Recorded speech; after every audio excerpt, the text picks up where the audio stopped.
Destination IAS के YouTube platform पर रामबाण सीरीज में आप सभी छात्रों का स्वागत है। जैसा कि आपको पता है कि ये रामबाण सीरीज उन छात्रों को समर्पित है जो 17वीं मेंस लिखेंगे। तो इसमें हम लोग करते क्या है कि आप ही के द्वारा लिखे गए एक प्रश्न के उत्तर का जांच करते हैं और ये इंश्योर करते हैं कि उसमें आपके नंबर कैसे बढ़ेंगे। तो आज आपने एक प्रश्न लिख करके भेजा है और उसका हम लोग देखते हैं कि आपने उत्तर कैसे लिखा है और उसमें आप कैसे अपने नंबर को और बढ़ा सकते हैं। तो आज का प्रश्न है आपका कि व्याख्या कीजिए कि बढ़ती ऊर्जा आवश्यकताओं को पूरा करने के लिए भारत के लिए अपने परमाणु ऊर्जा कार्यक्रम का विस्तार करना क्यों आवश्यक है। परमाणु कार्यक्रम में आवश्यक सावधानियां भी लिखे हैं।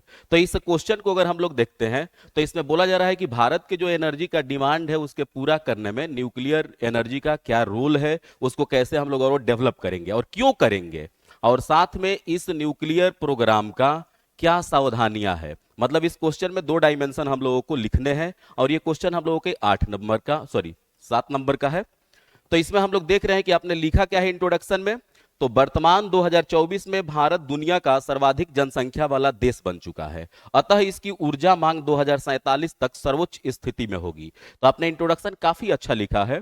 इसमें अगर आप इसमें कुछ डेटा को जोड़ देते तो और ये आपके इंट्रोडक्शन अच्छे हो जाते। तो आप इसमें क्या जोड़ सकते थे।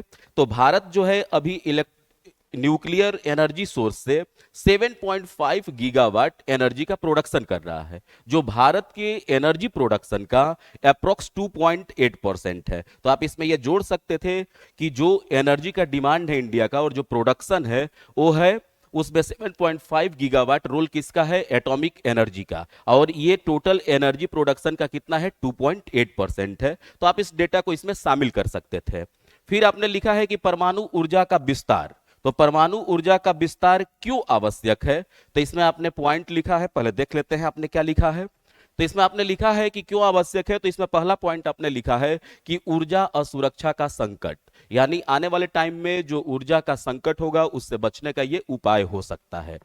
फिर आपने लिखा है कि कोयले पर निर्भर ताप संयंत्र, यानी भारत सरकार जो है कोयले पे ज्यादा डिपेंड है एनर्जी के लिए।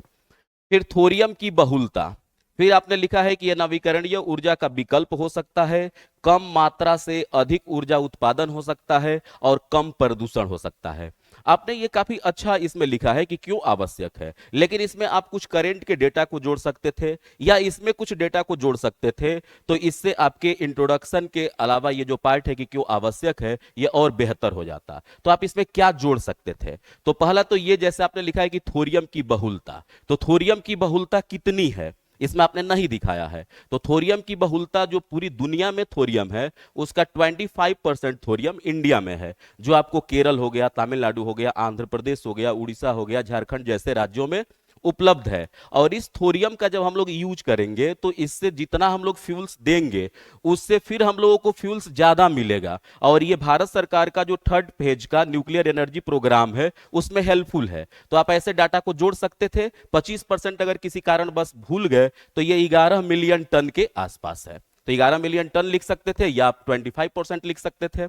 फिर आपको यह भी पता होना चाहिए कि भारत सरकार का लक्ष्य है कि 2030 तक जो एटॉमिक एनर्जी है इसको 3 गुना करना है।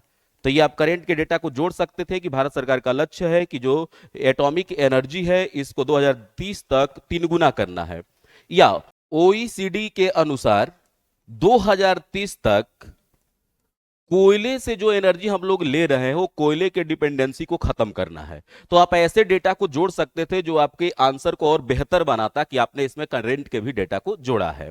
फिर हम लोग देखते हैं कि इसके आगे आपने क्या लिखा है। तो इसके आगे आपने लिखा है कि आवश्यक सावधानियां में आपने लिखा है कि सावधानी क्या होनी चाहिए। तो आपने लिखा है कि रेडियो सक्रिय अपशिष्ट का निपटान वैज्ञानिक उपचार से ही हो। ये बिल्कुल आपने सही लिखा है, क्योंकि रेडियो एक्टिव मटेरियल इतने खतरनाक होते हैं कि अगर वैज्ञानिक तरीके से इनको नहीं निपटान किया गया तो ये हमारे लिए समस्या बल्कि मानव जाति का नाश करने के बराबर है ये।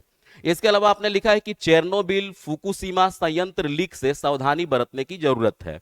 अब ये जो आपने लिखा है इसको ऐसे भी लिख सकते थे कि नए नवाचारों का प्रयोग कर या टेक्निकल एडवांसमेंट को बढ़ा करके हम लोग चेरनोबिल, अब चेरनोबिल लिख देते 1986 ईयर ब्रैकेट में, तो ये आंसर को और आप अच्छा बनाता। इसके अलावा फुकुशिमा दाइची जो है 2011। इसके अलावा आप इसमें जोड़ सकते थे 3 माइल आइलैंड 1979 जैसी घटनाओं से बचा जा सकता है। फिर आपने लिखा है कि नवीकरणीय ऊर्जा की ओर बढ़ने का मार्ग बेहतर होगा अगर हम लोग इसको यूज करते हैं एटम को, क्योंकि ये कार्बन इमिशन के व्यू से देखा जाए तो ये लगभग लोवेस्ट, लोवेस्ट क्या मतलब CO2 का तो प्रोडक्शन ही नहीं है इसमें।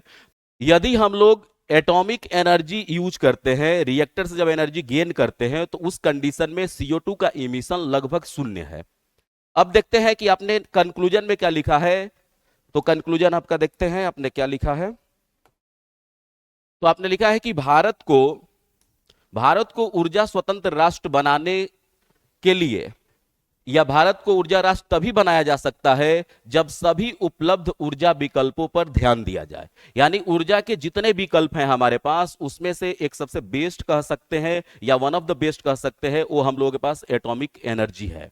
अगर ये क्वेश्चन 7 नंबर के जगह पर ज्यादा नंबर का होता तो और इसमें हम लोग क्या जोड़ सकते थे। तो इसमें जो भारत सरकार का पंचामृत स्कीम है, जिसमें बातें की गई कि है कि हम लोग जो है नॉन फॉसिल्स एनर्जी को हटा करके उसके जगह पे जो रिन्यूएबल एनर्जी है उससे 50% हम लोगों को एनर्जी को डेवलप करना है और ये 500 गीगावाट तक ले जाना है। या पंचामृत के जितने स्कीम है उसको आप इसमें लिख सकते थे, तो ये आपके आंसर अच्छे हो जाते। और ये प्रश्न एटम से रिलेटेड है, तो मैं आप लोगों से कुछ कहना चाहूंगा कि दिल टूटे या एटम टूटे, दोनों से एनर्जी निकलता है और इस एनर्जी का उपयोग कैसे करना है हमें ये सिखाता है एटम। या तो हम लोग इससे एटम बम बना सकते हैं या इससे हम लोग न्यूक्लियर रिएक्टर बना करके समाज का कल्याण कर सकते हैं।